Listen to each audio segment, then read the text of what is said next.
एक गांव में एक सोहन नाम का लड़का रहता था। सोहन की उम्र लगभग 18 साल हो रही थी। वह कॉलेज में ग्रेजुएशन यानी कि स्नातक की पढ़ाई कर रहा था। वह लड़का पढ़ने लिखने में तो काफ़ी ज़्यादा नॉर्मल था। मतलब कि पढ़ाई लिखाई के मामले में वह लड़का ना तो ज़्यादा तेज़ था और ना ही ज़्यादा ख़राब था। उसका रोल नंबर, मानो कि सोहन का रोल नंबर अपनी कक्षा में हमेशा 3 या 4 नंबर पर होता था।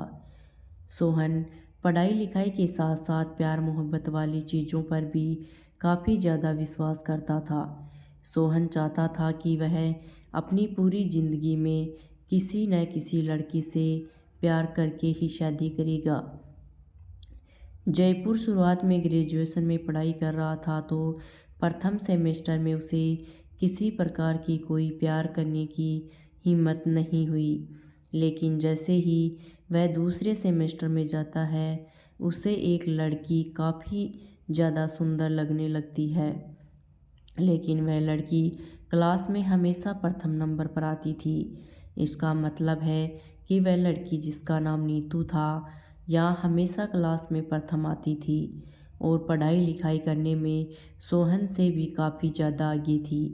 पहले तो सोहन अपने कॉलेज में भी नहीं जाया करता था, लेकिन जब से वह उस लड़की नीतू को देखा था तो वह कॉलेज में प्रतिदिन जाने के लिए बेबस हो गया था।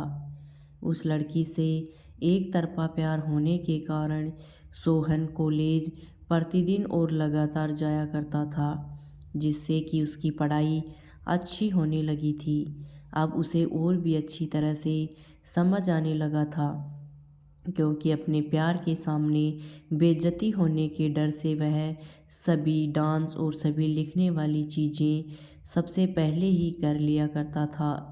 नीतू जिस तरह सेमेस्टर में फर्स्ट आती थी, ठीक उसी तरह सोहन भी सोच रहा था कि अगर मैं भी पढ़ने लिखने में ज़्यादा तेज़ तर्रार बन जाऊंगा तो हो सकता है नीतू मुझे पसंद करने लगेगी। लेकिन यह बात तो अलग है, सोहन तो पहले से ही नीतू को मन ही मन पसंद करने लगा था। अब तो नीतू को ही बार बार देखने का मन करता था। सोहन को आपको बता दें कि सोहन हमेशा उसी टेबल में बैठा करता था जिसके सामने नीतू बैठा करती थी। अब धीरे धीरे दोनों में काफ़ी ज़्यादा बातचीत होने लगी थी, क्योंकि प्रतिदिन कॉलेज जाने के कारण उसे रोज़ाना कॉलेज जाने वाली लड़कियों तथा लड़कों से काफ़ी ज़्यादा मेल जोल तथा पहचान हो गई थी।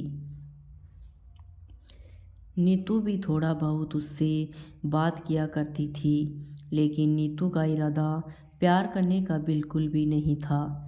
लेकिन सोहन अपने मन में खिचड़ी बना रहा था कि वह नीतू से ही प्यार करता है और उसी से शादी करेगा।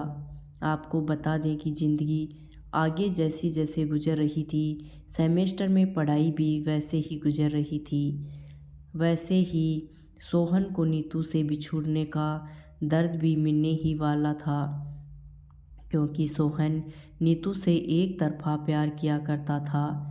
इसलिए नीतू को सोहन के प्यार के बारे में कुछ भी जानकारी नहीं थी।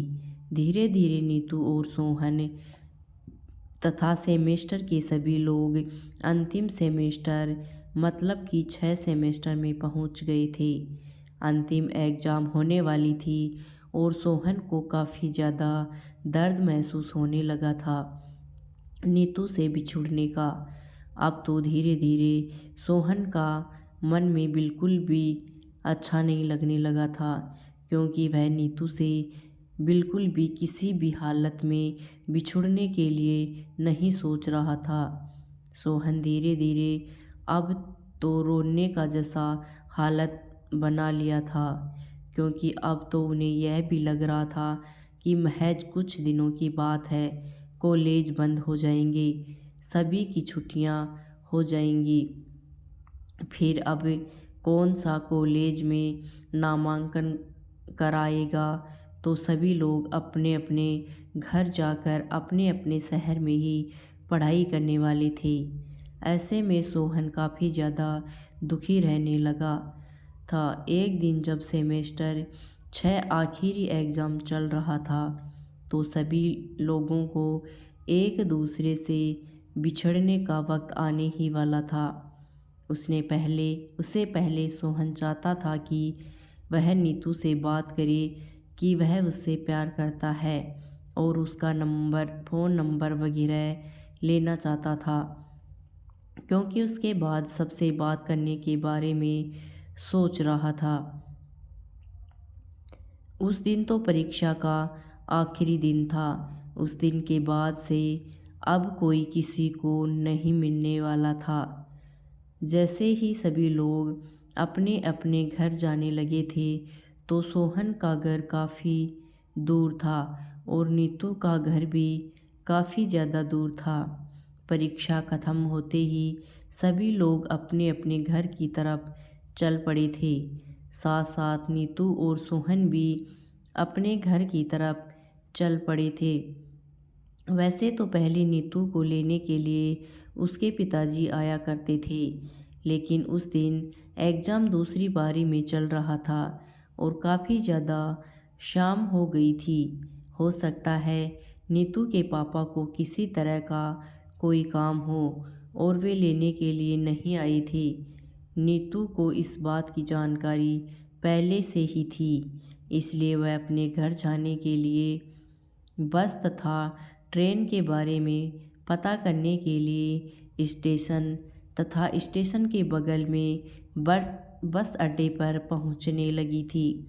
लेकिन सोहन हमेशा से ही ट्रेन के माध्यम से ही अपने घर जाया करता था, क्योंकि कॉलेज से महज 3 स्टेशन ही होते थे उन्हें घर जाने के लिए।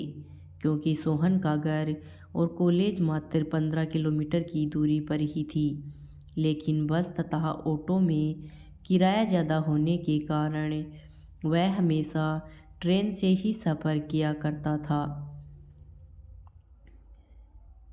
हमेशा की तरह उस दिन भी सोहन अपना घर जाने के लिए रेलवे स्टेशन में जाकर ट्रेन का इंतज़ार कर रहा था। ठीक वैसे ही उधर से नीतू गुजरती हुई आ रही थी। जैसे ही सोहन की नज़र नीतू पर पड़ती है वह काफ़ी ज़्यादा विचलित हो जाता है और आश्चर्यचकित हो जाता है। सोहन सोचता है कि आज नीतू स्टेशन पर क्या कर रही है। हो सकता है नीतू भी अपने घर उसी ट्रेन से जाने वाली है जिस ट्रेन से मैं जाऊंगा। ऐसे में जैसे ही नीतू की नज़र सोहन पर पड़ी वह तुरंत जाकर सोहन से पूछती है कि मुझे भी घर पर ट्रेन से ही जाना है। चलो अच्छा हुआ तुम मिल गई हो। अब हम दोनों साथ में अपने घर के लिए चलेंगे। तभी सोहन कहता है कि हाँ ठीक है, हम दोनों साथ में चलेंगे। उसके बाद नीतू पूछती है कि ट्रेन कितने बजे आएगी। तभी सोहन कहता है कि अभी ट्रेन की कोई जानकारी उपलब्ध तो नहीं है, हो सकता है कुछ टाइम लगेगा, उसके बाद ट्रेन आ जाएगी। फिर दोनों में आपस में बातचीत शुरू हो जाती है। दोनों काफ़ी घंटे तक, लगभग 1 घंटे तक बातचीत करते हैं। फिर उसके बाद दोनों ट्रेन आते ही उस पर चढ़कर अपने घर की तरफ चल पड़ते हैं। दोनों एक साथ एक ही सीट पर बैठते हैं। दोनों में काफ़ी मेल होने के कारण दोनों आपस में अपने मोबाइल नंबर शेयर कर लेते हैं, ताकि बहुत समय किसी प्रकार की जानकारी शेयर करने के लिए उन्हें कठिनाइयों का सामना ना करना पड़े।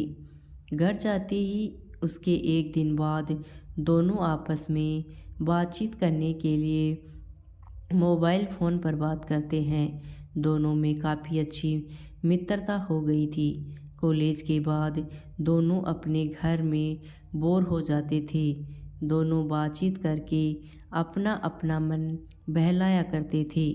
ऐसे में धीरे धीरे दोनों में काफ़ी गहरा प्यार हो गया था और सोहन को अब तो उसके सपने वाली ज़िंदगी मिलने ही वाली थी, क्योंकि सोहन के मन में जो चल रहा था, उसका एक तरफा प्यार जो उसके मन में चल रहा था, वह पूरा ही होने वाला था।